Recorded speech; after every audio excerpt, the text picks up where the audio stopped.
Alright guys, so welcome into the comic book section of haul video number 105. I do have an IST order that I'm going to go over, as well as a book I got from Target. I'm sure you guys can guess what type of comic book I got from Target, as I seem to show one on every haul video recently.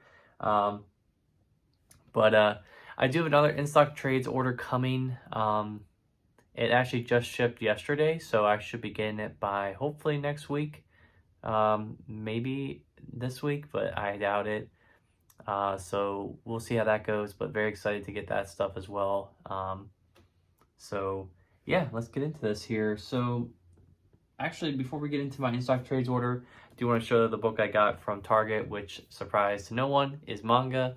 And this is volume 4 of My Hero Academia. So I think honestly, like, Target's like product supply of these books, like I think they get pretty much like the first 4 or 5 volumes and then the most recent couple of volumes as well. Like they don't really have like a continuous run of like books. Otherwise I would buy more, obviously. But yeah, I think this gets me up to volume 4 of this series, and I think I have One Punch Man and volume up to volumes 4 or 1 through 4, and then Attack on Titan, I think I have volume 5. So yeah, very excited to get this, and again, really nice to have some manga. I really don't have a good storage method for this, as I keep saying. I pretty much put this in like a fabric bin thing over in our living room. So yeah, definitely gonna try to find a way to display these a little bit nicer, but until then, I'll just keep them there because I'm not really reading them right now. So it's kind of like out of sight, out of mind a little bit with this stuff. But yeah, I guess we can show here some of the interior art. Very nice, and I'm very much looking forward to this. I've heard a lot of good things about this series as well, so very excited to get that going. All right. The next book I have here is from the thumbnail. This section, if you didn't see it already, this is the second volume of Manhattan Projects by Jonathan Hickman, and art by, the last name here, Nick Pitara. So very excited to get this. This collects issues. Where?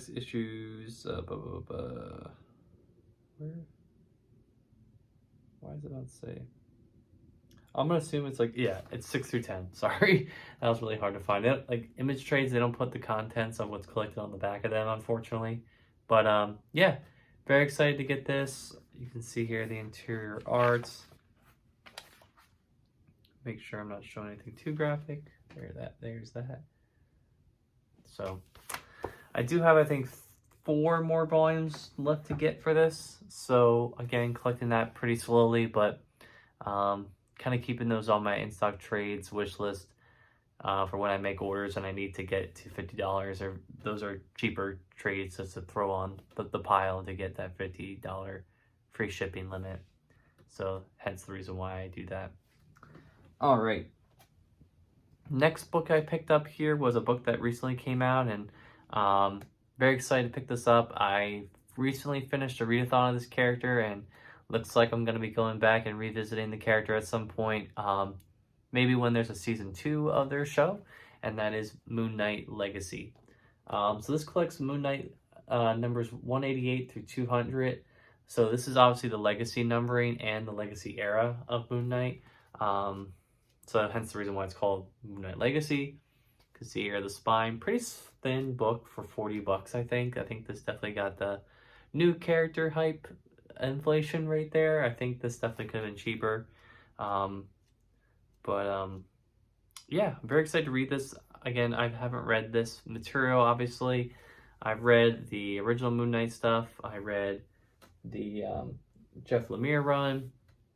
I'm getting this now, obviously, and hopefully getting the Huston Benson, like that mix of the 2007 series omnibus that's going to come out here shortly. I know it got delayed again, so but yeah, this will be really good to have on the shelf, and really love that spine. And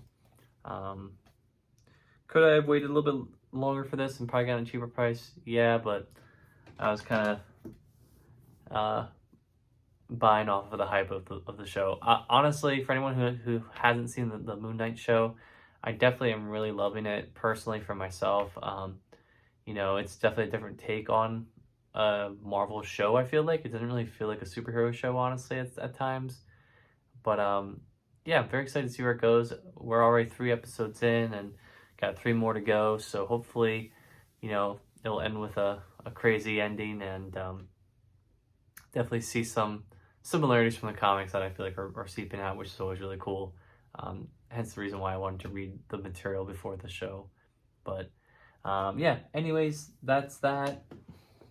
The last book here that I got, and surprising enough, this book was actually not overpriced as well. It might be a little overpriced, seeing how small it is. But as I mentioned before, Epic collections have gone up mostly across the board in price from $40 to $45. This book stayed at $40, and probably because it was a lot smaller in size. This book probably 3 years ago would have been priced at $35, but inflation and everything. And that is the Thor War of the Gods Epic Collection by Len Wein and John Buscema. This collects issues 242 through 259 and annual number 5 of Thor, as well as Marvel Spotlight number 30. So again, this is the chunk of Thor that I don't own and that I have not read. So again, just like I always say with Captain America, which is behind me, Thor and Cap are getting so much great Epic Collection treatment to the point now where Thor is almost on like a, we're almost getting like a straight 200, 300, I wouldn't say 300, but 250 issue like run of like material across the board that you can collect easily.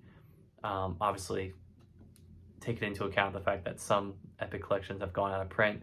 But again, Marvel is reprinting some of them, especially with Thor, the new movie coming out, which trailer just dropped yesterday for. They're definitely reprinting more of his epics to have that material available for people to buy. So yeah, very excited to get this. This is volume 8 of the Epic collection line. A little bit thinner epic, as I mentioned. This is probably one of the thinnest epics I think I own. I would say the Black Panther's Rage Epic collection might be a little bit smaller than this, but yeah, this is very nice to have. John Buscema art, you can't really